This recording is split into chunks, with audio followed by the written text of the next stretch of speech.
Hi, Fabrizio Poli here. Welcome back to another episode of Biz Jet TV.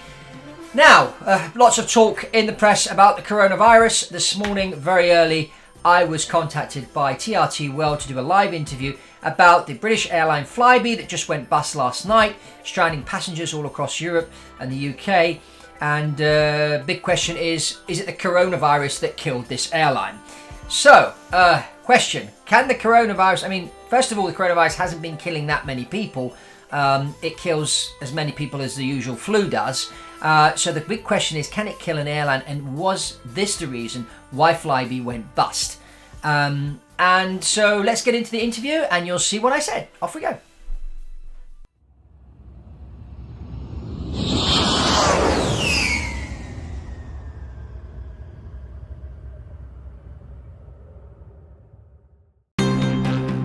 Aviation analyst Fabrizio Poli, who joins us now from Manchester. Fabrizio, good to have you on the show. All right, we could talk about the dollars, we could talk about the cents, but what does this announcement mean for the passengers? How many people are likely to be affected by all this? Well, obviously, they operated 60 aircraft, so all over the UK, connecting to Europe and that. So a lot of people have, booked flights, paid for flights, and then now they have to go and get their money back. So it is causing a bit of disruption, that for sure. Okay, tell me what option I have if I'm on vacation and a company, an aviation company, goes bankrupt and I'm supposed to be flying with them. What options do I have? Well, first of all, it depends how you booked your flight. Did you book through a travel agent? Which airline did you book for? How did you pay for the flight? In certain situations, you pay with a credit card, you can get your money back and then book with another carrier. But of course, it depends where you are, because there are some airports which have a lot of flights going to where you need to go. There are other airports that have very few flights. So you have to be careful how you plan your trip, and you have to be careful really which airlines you choose to fly on, because, these things do happen. But, it's been out there for a few months now that Flybe were in a bit of financial difficulty. So anybody that was booking a flight with Flybe should have sort of thought about, potentially the airline going bust while they were away on a trip. So read the fine print is what you're saying. All right, what about the staff? What happens to them? Well, right now in the industry, there's a bit of a shortage of experienced staff in the pilot market and that. So I think that these people will find jobs quite quickly. They may not be locally. So, some, pilot living in Belfast, for example, may have to relocate somewhere else. But certainly there are plenty of jobs out there right now, both in the airline industry and also in the private jet industry. So I think, give it 3 or 4 months, and I think most of these people will have employment.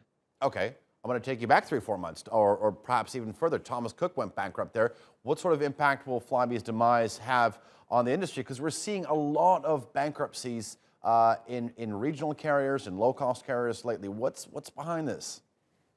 Well, making money in the airline industry is very difficult. It's very difficult. And there's only a handful of airlines throughout the history of aviation that have actually made money. The low-cost model has worked for certain airlines. Look at EasyJet, Ryanair, Southwest Airlines in America. The guy that created JetBlue is now about to launch his 5th low-cost airline, and they've all been very successful. And he's had a low-cost, David Neilman we're talking about. He's had airlines in Canada, United States, Brazil. He's about to launch another one.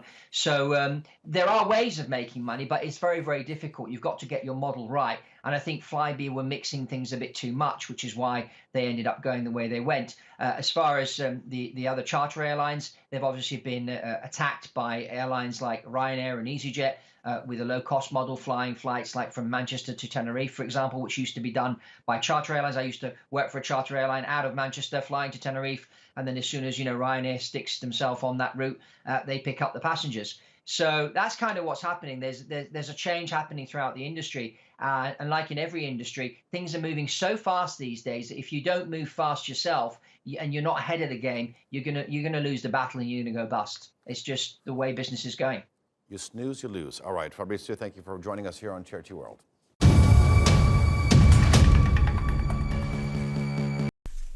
So, as you saw from that interview, it wasn't the coronavirus that killed Flybe, it was mismanagement. And, one thing that people have to understand, when they hear the word low-cost airline, they immediately associate it with a cheap airfare. Well, that's not the case. Yes, you can buy cheap tickets with EasyJet, Ryanair, JetBlue, Southwest Airlines and that. But low-cost airline means low cost in managing the airline. So how can you manage an airline by with less money? And the way you do that, you implement a number of things across the board. One of them, for example, is piloting technique. If the pilots fly a continuous descent approach, they will learn to save fuel. And this happened to me. I was working for one low-cost airline in the UK, and they had a technique, and we flew this continuous descent approach. And then I left that airline and joined another airline, which didn't want to implement that technique. And I sat there one day because I was curious, and I worked out how much money it was costing this airline. And it was costing them about 200 kilos of fuel per sector. Now, you fly 1,000 sectors a day times 200 kilos of fuel.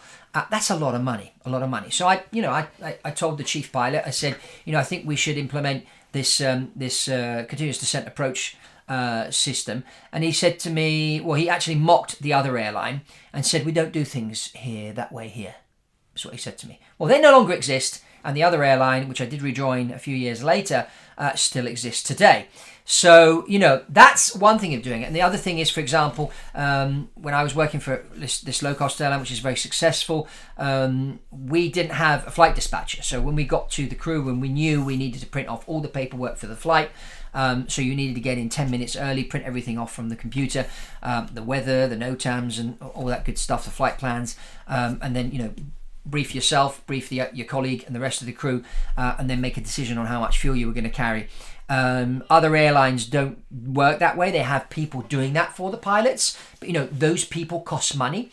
So these are just a couple of examples of how the low-cost airline works. But there's a lot of companies that have come into the industry thinking that low cost, even these managers and these entrepreneurs, they think that low cost airline is just giving cheap fares, and they don't realize that if you offer somebody a cheap flight from London to Milan for £10, 10 English pounds or 10 US dollars, that that's not going to be sustainable over, or it's only going to be sustainable over a certain amount of time. Then you're going to run out of cash. You're going to have to go and raise more money. So you've got to be practical about it. And so that's why this airline, Flybe, went bust. And you got to really refine your model and simplify it and just stick to that one thing. With EasyJet, they operate the Airbus. Ryanair operate the 737-800. So even just operating, for example, one type of aircraft, that's another way of reducing your costs, and so creating the low cost model. So that's just wanted to sort of clarify that. But let's look at, for example, the spike in private jet charter requests that have happened because of the coronavirus. And I did mention this in a previous video that I did about, I think it was a week ago. Now, there's been a spike of about 90% more requests for private jet flights. I've been receiving calls, lots of other brokers have as well. Now, has that translated into 90% more travel? No, it hasn't. I would say private jet travel has probably increased 4 to 5% this year compared to last year, but that may just be the market. How much of that 5% is actually caused by the coronavirus? But what I will tell you is this: in any moment of crisis in any economy, there's always been people that have made money. Now, there's been a lot of complaints about, Apple shares have come down and Amazon shares over the last week. The stock market, we saw a big drop in the value of shares, but now that drop has stopped and the prices have started to go back up again.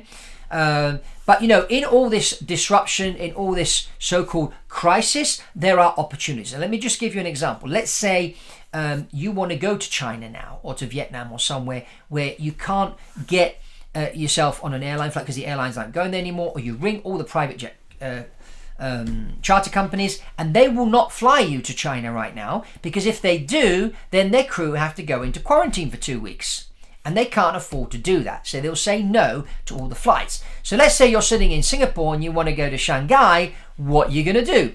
Well, this is where, if you do own your own private jet, or alternatively you can lease one, and I offer this type of program where you can lease a jet from me from anywhere from 6 months to 3 years.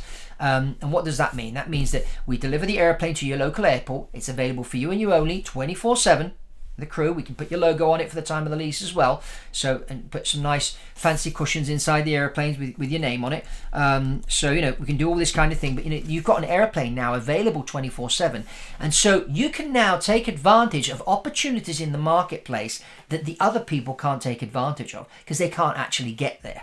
And this is where the private jet is a very valuable and the ultimate business tool, as I call it. Because just think of the situation right now. Think of the opportunities you could go after if you could actually travel to certain locations and travel in and out quickly with your team and no other, you know, strangers sneezing on you or sneezing next to you or on the row in front of you.